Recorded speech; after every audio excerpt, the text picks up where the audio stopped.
Did you want on? I'll let them stop just a minute.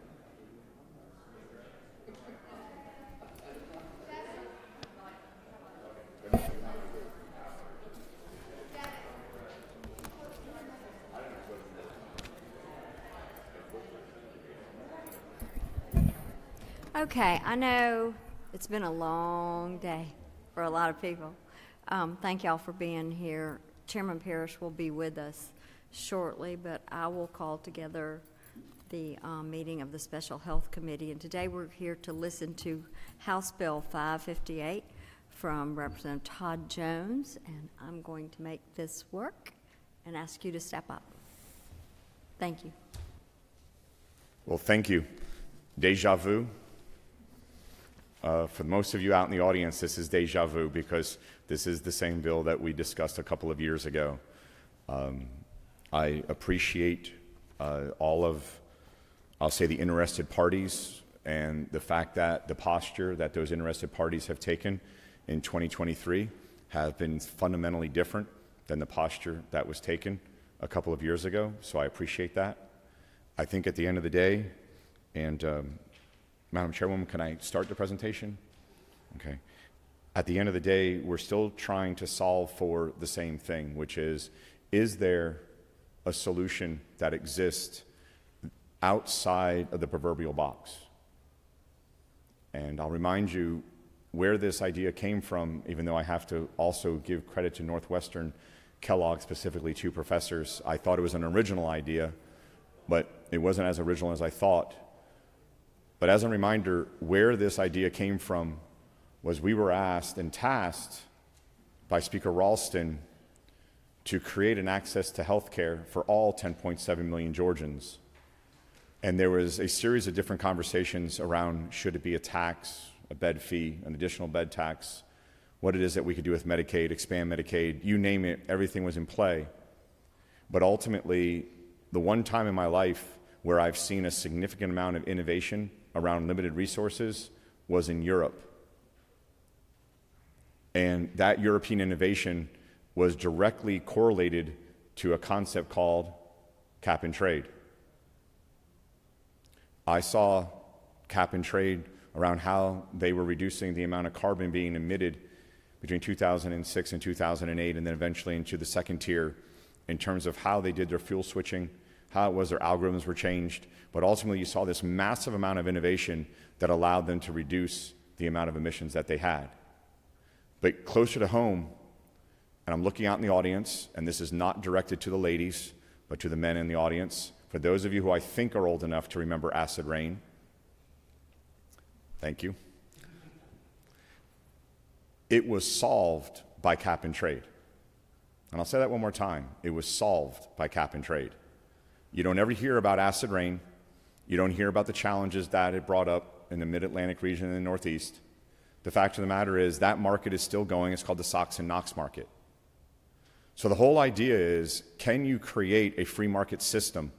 And can that free market system be based on the idea of a redistribution of something? For acid rain, it was SOx and NOx. Here, what we're talking about is indigent and charitable care. So the idea was to create a corollary, whereas in the Mid-Atlantic states and the Northeast states, we had a cap, and we basically kept driving down the cap.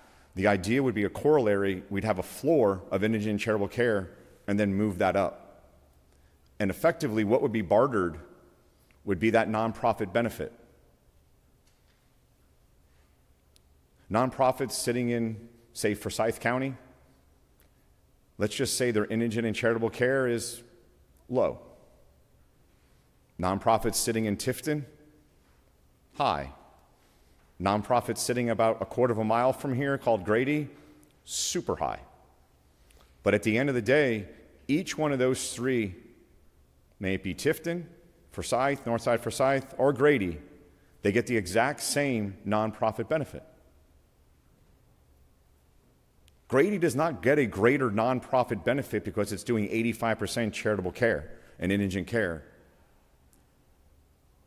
Tifton doesn't get a greater one because they're doing 50, and Forsyth is depending on if you look at the 990 or not, but let's just say it's not high, it's in the single digits.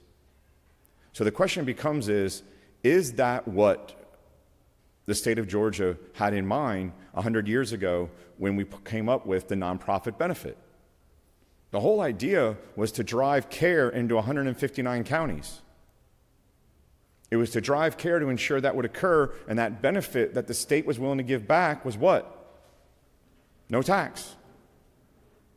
But now when you look at it in terms of that distribution, you have to ask yourself this one question: is that nonprofit benefit adequately spread across the 159 counties, or is that not? I would argue, when I have 3 hospitals, and I'm not picking on any of the 3, by the way, just to be clear. I love Northside Forsyth, baby capital of Georgia. But at the end of the day, all 3 of them have the exact same benefit, but a different service for indigent and charitable care in terms of service levels. Why not reward Grady, and why not reward Tifton, and have Forsyth be able to move assets to Tifton and to Grady? And that's the question: do we want to do that? So ultimately, I always like to start with this, because I thought this was an original idea that we came up with Floor and Trade. It turns out, as I started to do more research, 2 professors in Kellogg at Northwestern University had actually proffered the idea. And they proffered it, I want to say 6 to 12 months before I did. So I always like to mention them, because I want to give them credit academically, and I definitely don't want to be seen as someone who lifted an idea from someone. I will tell you full disclosure, I was in this room when I came up with the idea, and I found out about it through Google search, and I always like to mention it. We already talked about the problem in terms of the geographic mismatch, and we talked about the disparity in eligibility. And what I mean by that is, today, what we learned from the study committee a few years ago is that each hospital has its own standard in terms of what is charitable and what is indigent care. I get it. Wanting to be judge, jury, and executioner in some instances makes sense if you get to be the judge, jury, and executioner. But if you don't get to be that person, what is the right number? The theory is within the bill that I'd love to be able to see the FPL set at 200% in the simulation. Why? Well, I'll be honest with you. Everyone talks about Medicaid expansion. That brings us to 138. I would rather see if we can do something better here in Georgia. Can Georgia be the first state in the union to do something that frankly just blows up the entire box? Look, I don't know, and I'm the first to say I don't know, but I know this: to not at least consider what this bill talks about, a simulation. That's it. It's 80 lines. I hope the DOD at this very moment is simulating what it's going to do if Russia or China or anyone else decides to come at us. But I'm pretty sure those simulations occurring at the Pentagon, I don't really think they're opening up the silos and launching. I'm pretty sure it's just happening on some pretty cool computer software. That's all this does. This informs the General Assembly and the governor on whether or not this even works. It could be the worst idea of all time, and I'm sure some of you would kind of take pleasure in that. But I think at the end of the day, at least we can find out academically, does it work or does it not work? The whole idea would be around setting the threshold, defining the floor, and then creating the exchange. For me, I would love to be able to, in the 2 million simulations, I would love to set a threshold, 5%, 10%, 15%. That would be the floor starting.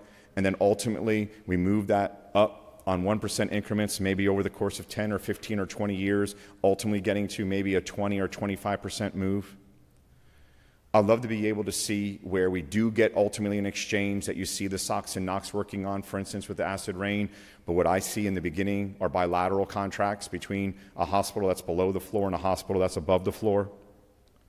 For those of you in rural Georgia, I would almost guarantee that there would be a movement of M&A, because I think there'd be a significant amount of capital that would be moved out of the wealthier hospitals into those that are, I'll just say, hurting. And I think this would be a great opportunity for the rural hospitals to be able to buttress their balance sheet. I think ultimately this would allow for us to be able to provide patients with the care that they need and the access to it. I think it would give the hospitals, especially those in the rural parts of our state, predictability. I know this empirically. I don't know it as well as those of you who run hospitals or those of you who run the associations that represent the hospitals. But I know empirically as a businessman, I know that I want to know where my balance sheet at, where my income statement's at, where my cash flows are at. I want to have a good understanding of predictability of running my business. And I think moving this capital like that would allow us to do that. We were asked a couple years ago, and I wanted to make sure that it was in here. May it be around what we saw Dr. Hawkins and others do on surprise billing, or may it be any of the waivers. This is, at least we don't believe it's in conflict. That's one of the questions that David from CHOA would always ask us. Are we in conflict with any federal laws? We clearly would want to be doing the simulation, but I would say simultaneously we would want to be getting with the administration to see what their opinion would be, because we don't want to do anything that would hamper that. Ultimately, whether or not you see yourself as being someone who's buying, which is on the right, or someone who's on the left, if the floor is that horizontal line and you're effectively creating units, and these units, I was calling ICUs in terms of charitable units. I thought it was a nice little play on words. But they were indigent care units, or indigent charitable units. And these units would be sold the same way that you would sell any type of certificate. In the Sox-Knox world, they sell metric tons. In this world, we would sell ICUs. If you're below the floor and you can't get above the floor, like the hospital on the right, well, then you go to the exchange and you buy. And then the hospital on the left gets an infusion of capital. What we saw on cap and trade, and I'll go back to that just for one moment, as they were measuring the amount of carbon, you saw the Nordic countries do some amazing fuel switch technologies around carbon-based fuels, hydro, etc. And as those algorithms got smarter and smarter, they were able to still produce the exact same amount of megawatts, but at less carbon intensity. So their innovation actually earned them a significant amount of capital, so suddenly their revenue stream became both the generation of power and the selling of that power, but also a third revenue stream because they were rewarded for innovation, rewarded for thinking outside the box. Here, what we would be doing is, and again, within the simulation, we would set a series of different thresholds. We would set a series of different, I'll say, ideas, different floors. Ultimately, what we would want to be doing is seeing within the simulation to give you, and of course the committee, as much information as possible to see, would it work, and if it does work, within what parameters does it work? If an exchange does get created, which I think would be something that would be down the road, even if the General Assembly and the governor agreed to do this at some point, I would say that the exchange would be probably 2 or 3 years after this all started. I think in the beginning, you would just want bilateral contracts between hospitals, and then also you would probably end up with a lot of M&A. And I know that if I was one of the hospitals that was below the floor, and I was maybe over 3, 4, 5, or 6 hospitals, and I had that as an umbrella, and I was sitting on a significant amount of capital, I know that I could move that capital in such a way that I could put myself above the floor, put those other hospitals that I just helped within the floor, but then also build up their balance sheet in such a way that suddenly they're sitting in a very consistent position as we as the state would want them to be. The exchange would basically take on more of an effect of like the SEC in terms of oversight. These were just a continuation in terms of what I've already kind of said verbally, and I think all of you have the presentation, so I don't want to read this to you. But ultimately, for me, it really does come down to, can we get this to be more than 138% of the FPL? Can we create a floor that allows us to drive the floor up over the course of decades so we get more and more charitable and indigent care? And then also, can we get to an exchange that allows fluidity, and what we want is fungibility within the market? I don't know if we're going to go through all of this, but we did go through that, and I don't know if that's going to be a good use of the committee's time. I know that you guys have that. I think ultimately what we wanted to try and do here was we had put together just some data just to provide to you in terms of, again, a lot of it was this is what we were able to pull off of certain, I'll say, public information, but it's not complete information, and it gave you kind of an idea in terms of where we saw the money moving, and then you'll see different examples of if you have a surplus or if you have a deficit and how it is that those entities could move. I want to be clear, though.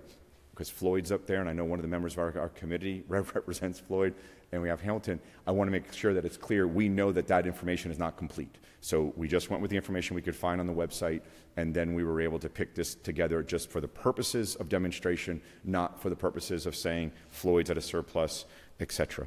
So I thought that that was important, that you guys would see exactly what would occur, and then how that would occur, and then how the money would move, how the credits would go, and then how we could hopefully see an exchange occurring. And then if the idea is something that is what we think it could be, knock on wood, 49 other states pick up the idea, and then you end up with a nationwide exchange of charitable units. So ultimately the bill, and I know it's a hearing, but ultimately the bill calls for, and all it calls for, is a simulation. That's it. We're not implementing anything, or as our past appropriations chair, God bless you, Chairman England said, and I quote, "Don't you dare touch the funding." And I'm fully aware of Chairman England whispering in my ear. And so no, this doesn't touch any real money. Call it monopoly if you'd like. But that's effectively what the bill does, and what it is that we're trying to at least see, is there a win to be had?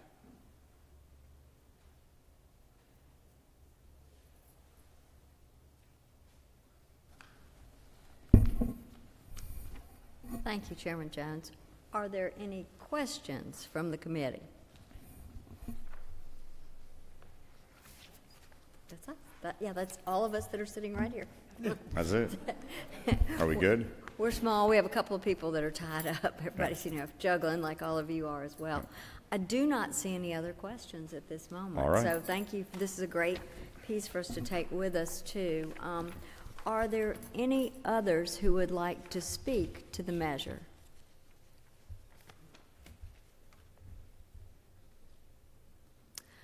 Not seeing any. Dead silence. Everybody's tired. I can tell. Y'all are all tired.